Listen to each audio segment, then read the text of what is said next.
Most people don't realize that they are programming their reality every time they open their mouth. Each morning begins with unconscious declarations. I am so tired. I am broke. I am unlucky in love. They believe they are reporting facts, but in truth, they are issuing commands to the quantum field. Words are not harmless sounds. They are frequency codes. Of all the words you could ever speak, none carry greater power than the phrase I am. Whatever follows becomes your identity, and in the laws of energy, identity and reality are inseparable. The universe does not respond to wishes. It responds to who you are being. That is why mystics, prophets, and quantum thinkers across millennia have pointed to I am as the secret key of creation. When Moses asked the divine its name, the answer was not metaphor. It was revelation. I am that I am. It was not just scripture, but a reminder that reality itself is sculpted by the frequency of self-definition. Quantum physics offers the observer effect as its mirror. What you identify as collapses into form. Each thought repeated, each label spoken, is an act of observation, and observation at the subatomic level alters reality itself. The tragedy is that most people use this mechanism unconsciously. They attach I am to fleeting conditions and transform them into permanent prisons. I am tired quietly becomes I am a tired person. I am bad with money becomes I am destined for lack. This is not divine punishment. This is the obedience of the universe. The quantum field is nothing but an infinite mirror, reflecting precisely the vibration you broadcast. If the broadcast is small, life reflects limitation. If the broadcast is abundant, life reflects possibility. The universe does not censor. It does not argue. It simply plays back the frequencies you send out, exactly as they are encoded. The real shift begins the moment you recognize that every I am is the pen that writes your script. That pen is neutral, neither blessing nor curse. It can inscribe struggle, or it can inscribe flow. It can sketch fear, or it can outline courage. Most people are trained to use it against themselves. They are told humility means shrinking, realism means doubting, and truth means repeating only what the senses report. But in quantum creation, the order is reversed. You do not speak what is. You speak what shall be. You do not confirm the visible. You confirm the essence you choose to embody. This is what ancient teachers called the God state. It is not ego or superiority. It is alignment. It is the merging of inner identity with desired reality until no gap remains between the declaration and the manifestation. In neuroscience, this process is named self-directed neuroplasticity. The brain rewires itself to match the identity spoken consistently. In quantum mechanics, it is resonance. Fields align, frequencies synchronize, realities magnetize into coherence. Imagine two tuning forks set to the same note. Strike one, and the other vibrates instantly without force, persuasion, or effort. This is how reality responds to the I am you embody. When you declare I am abundant, and you vibrate as abundance itself, wealth has no choice but to harmonize with you. When you declare I am loved, and you radiate the frequency of love, relationships appear in alignment. The God state is nothing mystical. It is resonance in action, a physics of consciousness. The step into this state begins when you cease using I am to describe your past and start using it to declare your chosen future as if it were already here. You stop saying I am trying to heal and begin saying I am healed. You stop affirming I am working toward abundance and embody I am abundant now. At first, your mind will rebel. It will whisper, this is not true. You are lying. But in quantum language, you are not lying. You are leading. You are leading your cells, your brain, your frequency into coherence with the identity you choose. Once coherence is stable, reality is compelled to follow. The moment you declare it, the tuning fork is struck. The vibration spreads. The field responds. The mirror reflects. Understand this. Transformation does not begin with action. You can change habits, strategies, routines, yet remain unchanged at the core.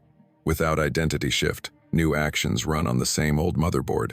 And a motherboard that is programmed for lack, struggle, or exhaustion will run every program in the same distorted way. In quantum manifestation, I am is the motherboard. It is the frequency transmitter. All thoughts, feelings, and behaviors are merely software operating within it.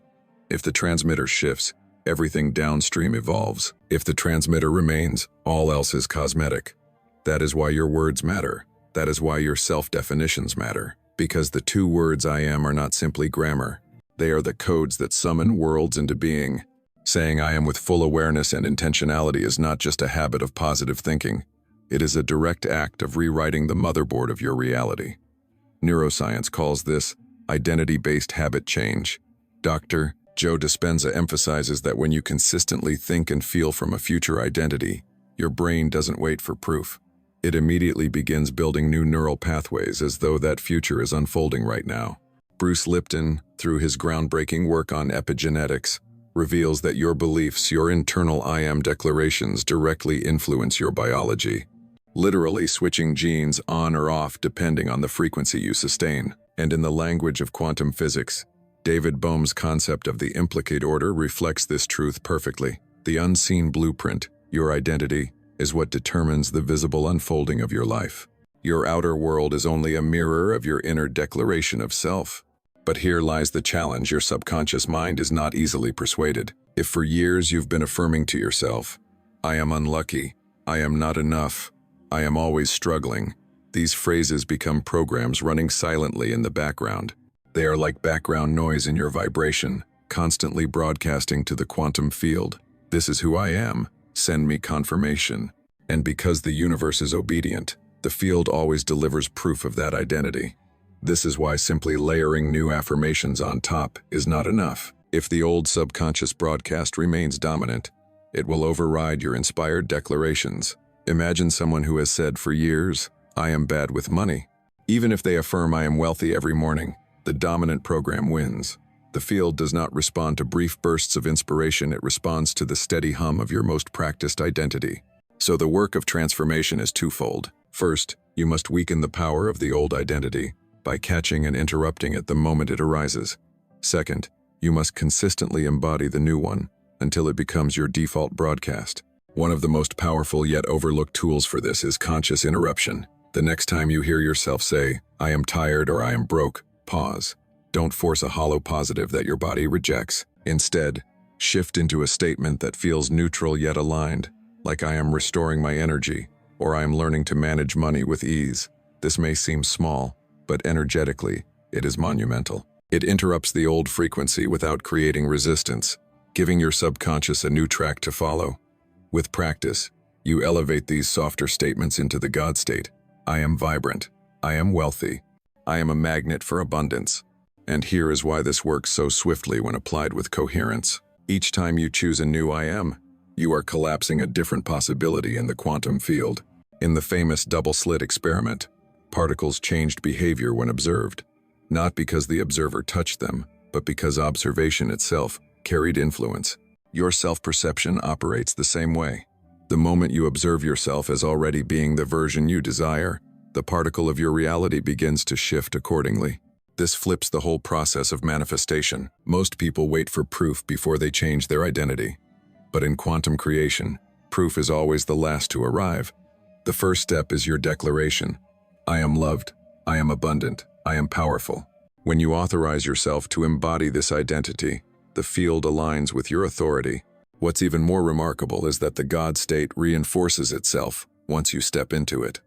As you live from this identity, your external reality begins to mirror it, and when results show up, your belief deepens. That deepened faith amplifies your broadcast, which then draws in even more aligned outcomes. This creates a feedback loop of coherence. Your declaration strengthens your field. Your field reshapes your reality. Your reshaped reality reaffirms your declaration. At this point, transformation becomes inevitable. The true magic of I am is not in saying it once with intensity, but in becoming it so consistently that the field no longer interprets it as a request. It recognizes it as fact. When this shift occurs, something extraordinary unfolds at both a scientific and spiritual level. Your baseline frequency changes. Quantum physics teaches that everything in existence is vibration, from the smallest particles to the largest galaxies. Nikola Tesla's words remind us. If you want to understand the secrets of the universe, think in terms of energy, frequency, and vibration. Every I am you speak is not merely language. It is a frequency code, tuning your internal oscillator, your consciousness, to a specific broadcast. The quantum field is like an infinite radio dial containing every possible version of reality. Your I am is the tuner that locks onto one station and pulls it into your experience. This is not just metaphysical speculation. Research from the HeartMath Institute shows that the electromagnetic field of the heart is thousands of times more powerful than the brain's electrical activity. When your thoughts and emotions align in coherence, your heart and brain synchronize, generating a powerful field around you. In this state, you stop sending mixed signals. Your entire being becomes a single unified transmission that the quantum field can clearly reflect. Spiritually, this principle has been echoed for millennia. In the Bible, God's self-declaration, "I am that I am," in Exodus 3:14, is more than a phrase of existence. It is a revelation of the creative power embedded in identity. Mystics across traditions have always taught that creation begins not with external action, but with the recognition of divine nature within. In Vedantic philosophy, the statement "Aham Brahmasmi" means "I am the Absolute," a direct pointer to this God state consciousness. The challenge for most people, however, is that they attempt to affirm from a conditional place. They say "I am happy," while internally thinking, "Once I get the job." They say "I am loved," while feeling lonely in their body. This mismatch creates incoherence. As quantum physicist Amit Goswami describes, it collapses the wave in a distorted way. Your inner frequency and outer desire are out of phase. In such a state, the field cannot stabilize into a coherent reflection. This is why results seem inconsistent or delayed. To correct this, you must train your nervous system to feel safe in the new identity before external evidence appears. Bruce Lipton explains that the subconscious mind governs over 90% of daily behaviors and is shaped largely by emotional memory. If your body has lived for years in fear of abundance, success, or love, it will resist new realities until it is reconditioned. That reconditioning is the essence of embodiment. Breathwork, meditation, somatic awareness, all are tools to align the body with the new declaration. When your nervous system learns to relax in abundance before money arrives, or to rest in love before the relationship appears, then your coherence stabilizes. At this point, you are no longer broadcasting contradiction. You are no longer asking the field to believe words your body denies. Instead, you are radiating a unified signal, thought, feeling, and vibration aligned. And when alignment is achieved, the quantum field cannot help but respond. This is the true power of I am. It is not a statement of desire. It is not an affirmation of hope. It is the creative decree that collapses potential into form. It is the language through which the unseen blueprint crystallizes into your lived experience. They bridge the gap between the mind's intention and the body's memory. And this is where real transformation begins. Take, for example, the declaration, "I am abundant." If your nervous system has long associated abundance with fear, perhaps from years of scarcity or painful financial losses, then no matter how many times you repeat the affirmation, your body may resist. You might unconsciously push away opportunities that could bring more wealth simply because abundance does not yet feel safe. But when you combine the mental affirmation with practices like regulated breathing and calm visualization, something profound happens. You begin to teach your nervous system that abundance is not a threat but a state of harmony. As your body relaxes into that new association, the affirmation stops being hollow words. It becomes an energetic truth, woven into both your consciousness and your biology. And it is here that the quantum leap occurs, the moment when thought, feeling, and physiology align into coherence. When your inner state matches the frequency of your I am, you step into resonance with the version of reality where that identity is already true. The double-slit experiment in quantum physics illustrates this principle beautifully. Observation collapses infinite possibilities into a single outcome. But what most forget is that self-observation has the same power.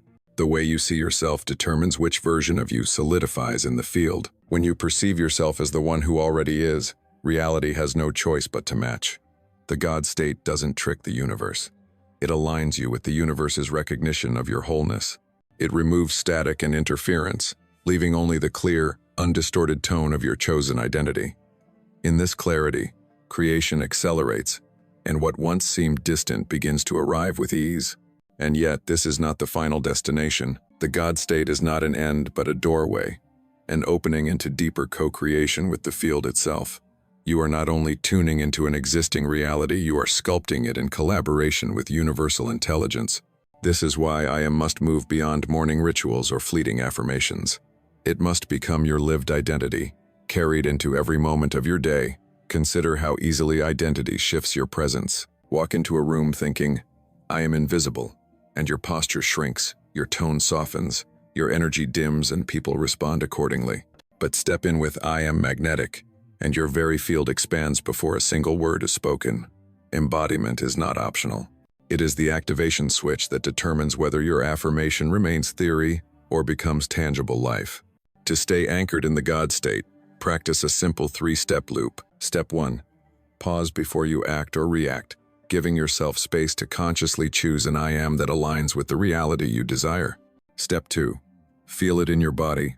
Let your shoulders drop, let your breath slow, and allow your nervous system to rest as though the truth you've spoken is already here. Step 3. Move from that identity. Write the email, make the call, step into the meeting as the living embodiment of your chosen declaration. The more consistently you do this, the more the external world bends to meet the frequency you radiate. It isn't magic, it is resonance. Physics teaches us that when two frequencies align, they amplify one another. So too, the quantum field mirrors you back without resistance or argument. And this is why speaking your I am aloud has magnifying power. The moment you voice it, you shift from private thought to energetic broadcast. You are no longer just thinking, you are transmitting. That is why I invite you to declare now, "I am in my God state." Write it, speak it, embody it. By doing so, you lock this identity into your subconscious in a way silence never could. Thousands may passively consume these ideas, but those who dare to declare will feel the shift ignite within them. Perhaps you've already had glimpses, moments of deep certainty, brief but undeniable. These are the signals of your God state emerging. The path ahead is about amplifying those glimpses until they stabilize into your baseline frequency. Because once stabilized, the God state is no longer fragile. It becomes your center of gravity. And from that center, life doesn't just respond, it transforms as a natural consequence of who you have become. It is not something fragile that you must guard like a flickering candle. When you step fully into the truth of I am, you stop being the flame's caretaker, you become the flame itself, steady and unshaken by the winds of doubt or circumstance. The moment you begin chasing proof, searching for evidence that it is working, you step out of the God state. Why? Because this state does not live in the realm of "I'll believe it when I see it." It exists entirely in the higher truth of "I see it because I believe it." And when you hold that vibration, the quantum field, obedient and precise, mirrors it back into form. Quantum mechanics teaches us that electrons shift state, not through force but through observation. You are the observer of your own life, and every I am is an active observation that collapses possibility into certainty. If you continually observe yourself as lacking, struggling, or waiting, then the field has no choice but to repeat that broadcast. But when you observe yourself as already whole, already abundant, already powerful, the old frequency loses its footing. This is why some seem to manifest with ease while others remain stuck. The difference is not in their rituals or techniques, but in their consistency of identity. Those who live effortlessly in creation are not oscillating between "I am powerful" and "I hope this works." They decide once and live from that decision, as if no other truth could ever exist. That steadiness is coherence, and coherence is what the universe mirrors back. The paradox, of course, is that your current reality might appear to scream the opposite. Yet your present reality is nothing more than old data, the echo of past I am statements, spoken and unspoken. The God state does not deny what is in front of you. It simply refuses to give it the final word. It speaks from the new frequency until the echo itself changes. This is why mastering your inner dialogue is non-negotiable. Every time you mutter, "I am tired, I am broke, I am unlucky," you are casting votes for the timeline you least desire. And the quantum field counts every one of those votes in real time. The way to flip this instantly is not to force a hollow affirmation, but to remember your true identity. If you catch yourself saying, "I am overwhelmed," replace it with, "I am centered." If you whisper, "I am not ready," shift it to, "I am prepared." These micro shifts are quantum shifts in disguise. They change the frequency of the present moment, and the present moment is where all creation begins. The beauty is that practice makes permanence. The more often you intervene, the less frequently you will need to. Over time, the God state becomes your default operating system. You wake already tuned, already aligned, without needing to summon courage or manufacture faith. And when that happens, something extraordinary unfolds. The world itself begins to respond differently. People treat you in resonance with the frequency you broadcast. Opportunities seem to arrive unbidden. Synchronicities multiply until they feel ordinary. But they are not ordinary. They are the living proof that the quantum field has locked onto your transmission. By now, you can feel the stirrings of this truth. Maybe it hums subtly beneath the surface. Maybe it surges through you like a current of electricity. Either way, it is real, and it is rising within you. Do not let it fade. In the next movement of this journey, we will go deeper not only to taste this frequency but to stabilize it so thoroughly that it carries you for the rest of your life. That is where true quantum power begins, because by now, you no longer hold this as a concept in your mind. You feel it in your entire being. That shift, that vibration coursing through every cell is the God state breathing you. Once touched, it cannot be forgotten. You may distract yourself, you may slip into old habits, but the echo of truth will always remain. I am that I am, and this truth reveals something profound. You are not forcing the universe to obey your commands. You are remembering that the universe itself is speaking through you. When you declare I am from this frequency, it is not a request, it is not a wish, it is a fact. And facts at the quantum level rearrange matter, people, and events in obedience to coherence. This is the physics of faith, the science of spirit, the sacred bridge between the seen and the unseen. The God state is not meant to be visited like a guest house during meditation. It is meant to be your permanent home. So as we close this moment, I invite you to take a deep breath, place your hand over your heart, feel the rhythm of your existence pulsing with infinite intelligence, and say it aloud with certainty. I am that I am. Let those words vibrate into your bones, settle into your nervous system, and radiate into the field around you. From this moment forward, the universe will no longer need to question who you are, and neither will you. Stay rooted in this truth. Stay radiant in this frequency. And remember, your I am is not just a phrase. It is the most powerful force in the universe. Use it wisely. Use it boldly. Use it as though your life depends on it, because in every sense it does.